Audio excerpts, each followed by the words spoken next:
Gaza Israel യുദ്ധം ശക്തമായി തുടരുന്നതിനിടെ വിവാദ നീക്കവുമായി അമേരിക്ക. ഇസ്രായേലുമായി ലക്ഷം കോടി ഡോളറിൻ്റെ ആയുധ ഇടപാട് നടത്താൻ ഒരുങ്ങുകയാണ് അമേരിക്ക. ആയുധ ഇടപാടിൽ ബോംബുകളും യുദ്ധവിമാനങ്ങളും അമേരിക്ക ഇസ്രായേലിന് കൈമാറും. ഗസയിലെ റഫേൽ ഇസ്രായേൽ സൈനിക ആക്രമണം നടത്താൻ സാധ്യതയുണ്ടെന്ന് പറഞ്ഞ അമേരിക്ക അതിൽ ആശങ്കയും പ്രകടിപ്പിച്ചിരുന്നു. തൊട്ടുപിറകെയാണ് ആയുധ കൈമാറ്റത്തിന് ബൈഡൻ ഭരണകൂടം അനുമതി നൽകിയിരിക്കുന്നത്. ഈ ഇരട്ടത്താപ്പിനെതിരെ വ്യാപക പ്രതിഷേധം ഉയരുന്നുണ്ട്. 1800-ലധികം MK-84 2000 പൗണ്ട് ബോംബുകളും 500 MK-82 500 പൗണ്ട് ബോംബുകളുമാണ് പുതിയ ആയുധ പാക്കേജിലുള്ളത്. 25 A-35 യുദ്ധവിമാനങ്ങൾ നൽകുമെന്നും റിപ്പോർട്ടുകൾ പറയുന്നു. എന്നാൽ ആയുധ കൈമാറ്റത്തെക്കുറിച്ച് വൈറ്റ് ഹൗസോ ഇസ്രായേൽ എംബസിയോ പ്രതികരിച്ചിട്ടില്ല. ഗാസയിൽ വെടിനിർത്തൽ വേണമെന്ന് ഇസ്രായേലിനോട് ആവശ്യപ്പെടുന്നതിനിടയിൽ തന്നെയാണ് ആയുധങ്ങൾ നൽകാനുള്ള തീരുമാനവും വന്നിരിക്കുന്നത്. ഈ വൈരുദ്ധ്യത്തെയാണ് ലോകം ചോദ്യം ചെയ്യുന്നത്.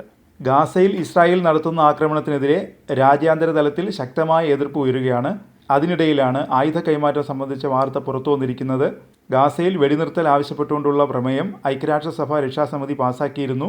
ബന്ദികളെ മോചിപ്പിക്കണമെന്നും പ്രമേയത്തിൽ ആവശ്യപ്പെട്ടിരുന്നു. ഒക്ടോബർ 7-നാണ് യുദ്ധം ആരംഭിച്ചത്.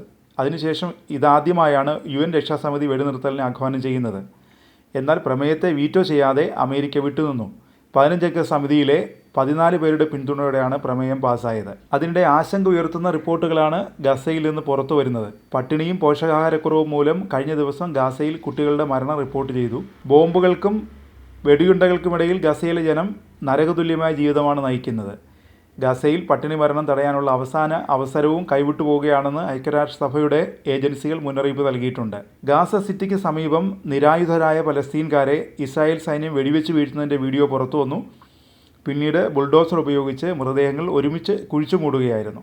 യുദ്ധം ആരംഭിച്ചതു മുതൽ ഇതുവരെ കൊല്ലപ്പെട്ട പലസ്തീനുകാരുടെ എണ്ണം 32,552 74,980 പേർക്ക് പരിക്കേറ്റു. കഴിഞ്ഞയാഴ്ച അൽഷിഫ ആശുപത്രിയിൽ കടന്നുകയറിയ ഇസ്രായേൽ സൈന്യം ഇതുവരെ 200 പലസ്തീൻകാരെയാണ് വധിച്ചത്. ആശുപത്രിക്ക് സമീപം ഹമാസും ഇസ്രായേൽ സൈന്യവും നേർക്കുനേർ ഏറ്റുമുട്ടൽ തുടരുന്നുവെന്നാണ് റിപ്പോർട്ട്. ഖാൻ യൂനിസിലെ അൽ അമൽ ആശുപത്രിക്ക് സമീപവും ഏറ്റുമുട്ടൽ നടക്കുന്നു. ഒട്ടേറെ ഹമാസുകാരെ വധിച്ചതായും 100 കണക്കിന് ആളുകളെ അറസ്റ്റ് ചെയ്തതായും ഇസ്രായേൽ സൈന്യം വ്യക്തമാക്കി. സംഘർഷ സാഹചര്യത്തിൽ അൽ അമൽ ആശുപത്രി പ്രവർത്തനം നിർത്തി. ഗസയിലെ 36 ആശുപത്രികളിൽ നിലവിൽ 12 എണ്ണമേ ഭാഗികമായെങ്കിലും പ്രവർത്തിക്കുന്നുള്ളൂ. 70% ആളുകളും പട്ടിണിയിൽ കഴിയുന്ന വടക്കൻ ഗാസയിലേക്ക് ഈ മാസം ആകെ 11 ട്രക്കുകൾ മാത്രമാണ് ഭക്ഷണ വിതരണത്തിന് പോയത്. 74,000 പലസ്തീൻകാർ ഈ മേഖലയിൽ പട്ടിണിയിലാണ്.